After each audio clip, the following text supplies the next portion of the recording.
啲拉麵又幾好食喎。梗係啦，你知唔知呢啲麵係點樣整出嚟嘅呢？梗係知啦。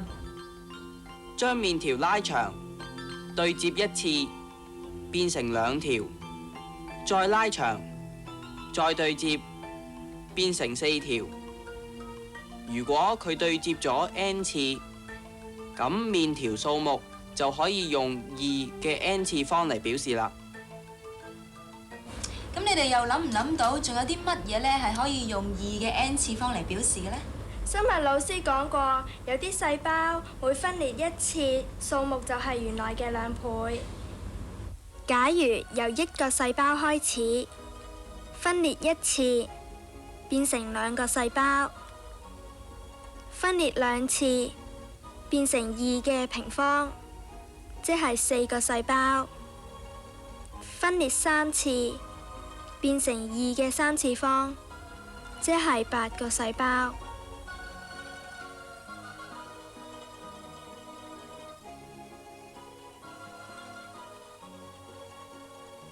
分裂5次之後，細胞嘅數目就係2嘅5次方，即係32個細胞。分裂咗 n 次，咁細胞嘅數目就有2n 咁多個啦。咁如果 n 係等於10呢？咁細胞嘅數目就有2嘅10次方咁多個，即係1024個啦。哇，又記得幾快喎！麻麻地啦。係咧，家姐啊，指數有冇係負指數㗎？哦，梗係有啦。不過喺討論負指數之前呢，我哋首先睇下當指數係正整數嘅情形先啦。我哋知道 a 嘅 n 次方 a to the power n 係代表 n 個 a 相乘，其中 a 叫做底 base，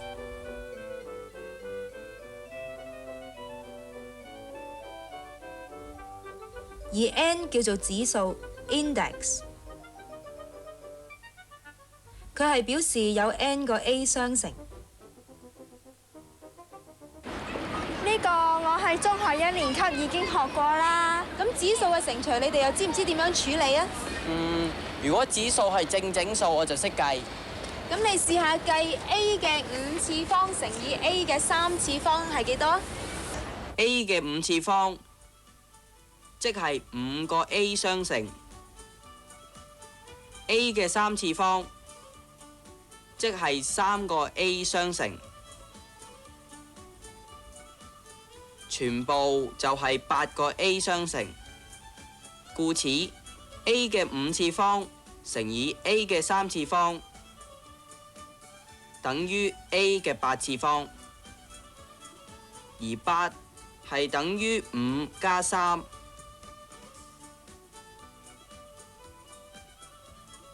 可以睇到兩個數相乘，如果佢哋嘅指數係正整數，而佢哋嘅底係相同嘅，例如 a 嘅 m 次方乘以 a 嘅 n 次方，只要將指數相加，好似咁樣就可以啦。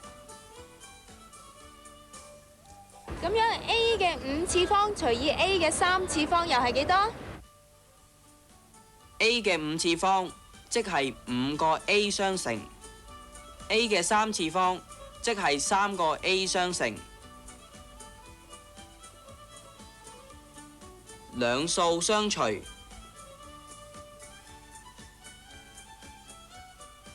就係 a 嘅2次方，但係2係睇成5減去3，可以睇到兩個數相除，如果佢哋嘅指數係正整數，而佢哋嘅底係相同嘅，例如 a 嘅 m 次方除以 a 嘅 n 次方，只要將指數相減，好似咁樣就得啦。冇錯啦，麻麻地啦。係咧，家姐啊，指數有冇係負數㗎？梗係有啦。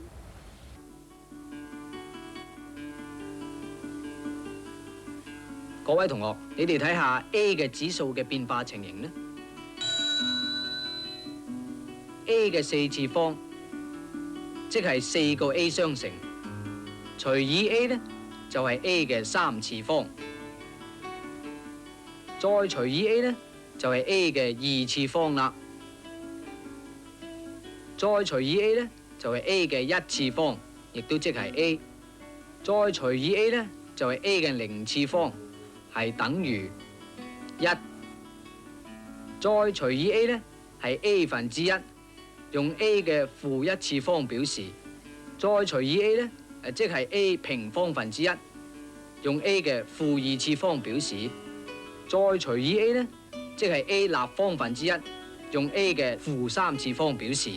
所以一個數嘅負指數呢，可以用正指數嚟表示㗎。哦，原來負指數同正指數有啲咁嘅關係嘅。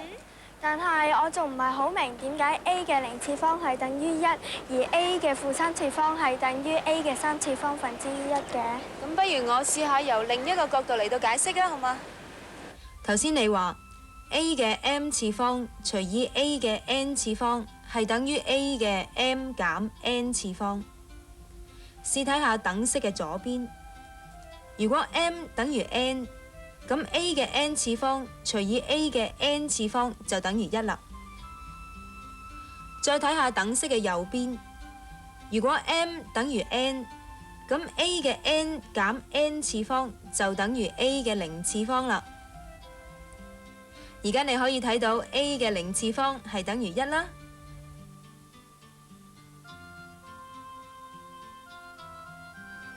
咁點解 A 嘅負3次方係等於 A 嘅3次方分之一嘅？我知，等我講啦。再睇返呢條等式，如果 m 等於0，咁等式嘅左邊就係 A 嘅0次方除以 A 嘅 n 次方。A 嘅0次方係1，即係 A 嘅 n 次方分之一。而等式嘅右邊就係 A 嘅0減 n 咁多次方，即係 A 嘅負 n 次方啦。由呢度就可以睇到 A 嘅負 n 次方係等於 A 嘅 n 次方分之一咯。原來負指數同埋正指數係有啲咁嘅關係嘅。咁指數可唔可以係份數嚟嘅呢？可以㗎，嗱，例如10嘅1/2次方即係10嘅平方根，而10嘅1/2次方亦即係10嘅0.5次方啦。又例如有一個正方體，佢嘅體積係 A， 咁佢一邊嘅長度就可以用 A 嘅1/3次方嚟到表示啦。係噃。嗱，喺細菌化驗室嘅工作人員呢，好多時都要揾出樣本含有嘅細菌數目㗎喎。啲細菌咁細，又有咁多，咁點數啊？佢哋係咁做嘅。譬如要揾出呢一個樣本細菌嘅數目，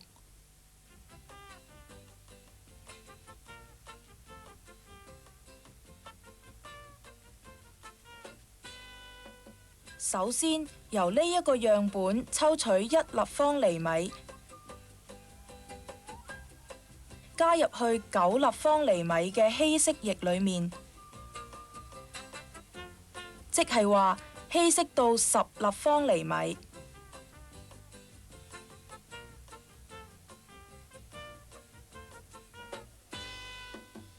呢個樣本嘅濃度係原本樣本嘅1/10，即係10嘅負1次方。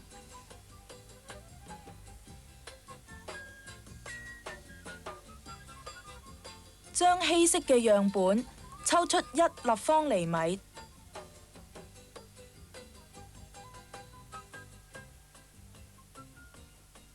再稀釋到10立方厘米，佢嘅濃度就係原來樣本嘅100%，即係10嘅負2次方。利用同樣辦法，我哋可以得到一系列濃度越嚟越低嘅樣本，每次濃度係上一次嘅1/10。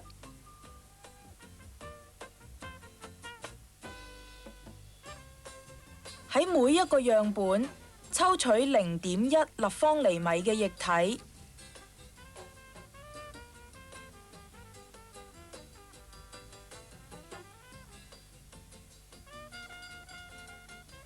放喺培養基裏面，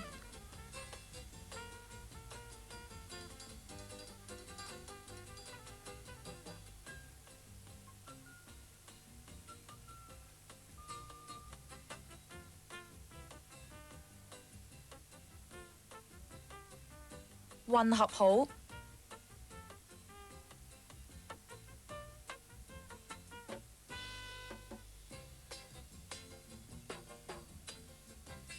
然後喺玻璃面上面寫上樣本嘅濃度。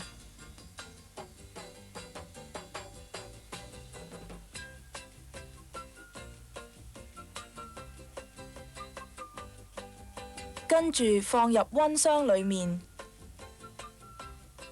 細菌就喺培養基上面生長，繁殖成菌落 （colony of germs）。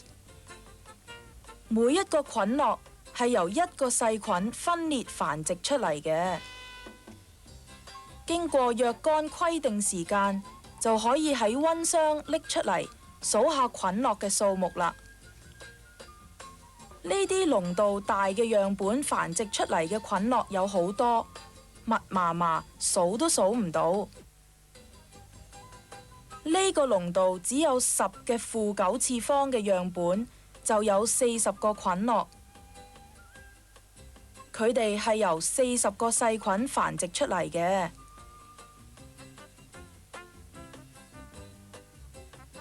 呢度有40個。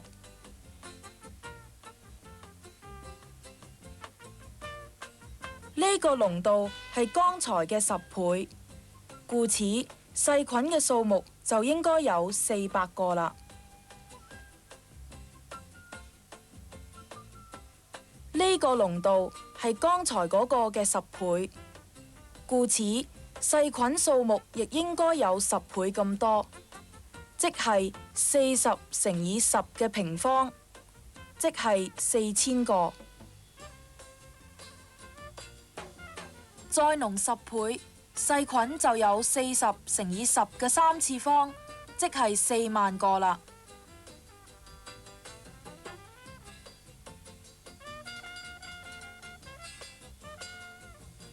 呢度有細菌40乘以10嘅4次方，即係40萬個。400萬個。4000萬個，4億個，40億個，故此可以話原來樣本就有400億個啦，即係話40乘以10嘅9次方。換句話講，喺0.1立方厘米嘅樣本裏面，有400億個細菌，亦即係話喺1立方厘米嘅樣本裏面就有4000億個細菌啦。哦，原來佢哋係用啲咁嘅方法嚟數啲細菌嘅數目嘅。光啊，你咪想參加天文學會嘅？咁你知唔知道恆星嘅光亮程度呢，亦都可以用指數嚟到表示㗎？係咩？通常呢，我哋係用一個數啊嚟表示我哋觀察到一粒恆星嘅光亮程度。咁呢個數呢，就叫做嗰粒恆星嘅視星等啊 ，apparent magnitude。呢個數越大呢，就表示嗰粒恆星越暗。通常肉眼見到嘅恆星呢，係由1至6等。有啲恆星呢，比1等星仲光，就用0呢，甚至負數嚟表示佢哋嘅星等。而有啲恆星呢，比6等星仲暗嘅，我哋呢，就用大過6嘅數呢嚟表示佢哋嘅星等啦。相差1等嘅星呢，好似呢2粒咁，亮度比值大約係2.5，即係話1等星嘅亮度係2等星嘅亮度嘅2.5倍。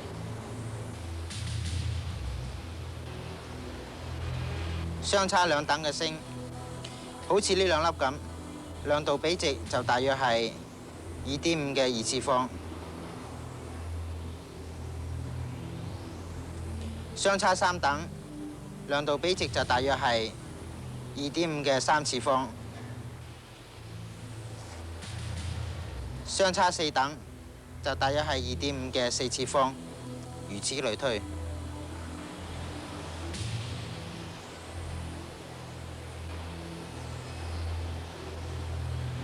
由呢個表，大家可以睇到，星等數目每相差多1等，量度比值就會成大2.5倍左右㗎啦。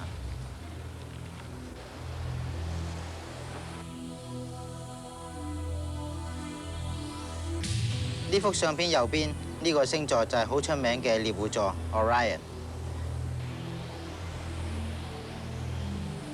佢嘅星排列嘅形狀呢，就好似一個獵人揸住盾牌，腰間圍住腰帶，帶住短劍咁樣。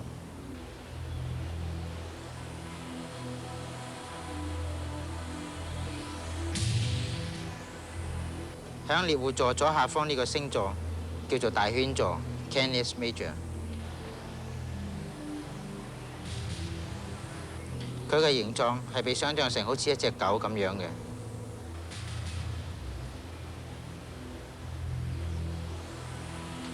呢粒就係響晚上肉眼所見全天最光嘅行星，叫做天狼星 Sirius。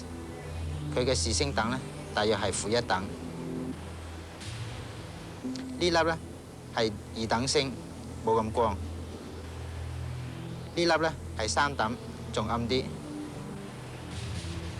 粒呢大約係5等，更加暗啦。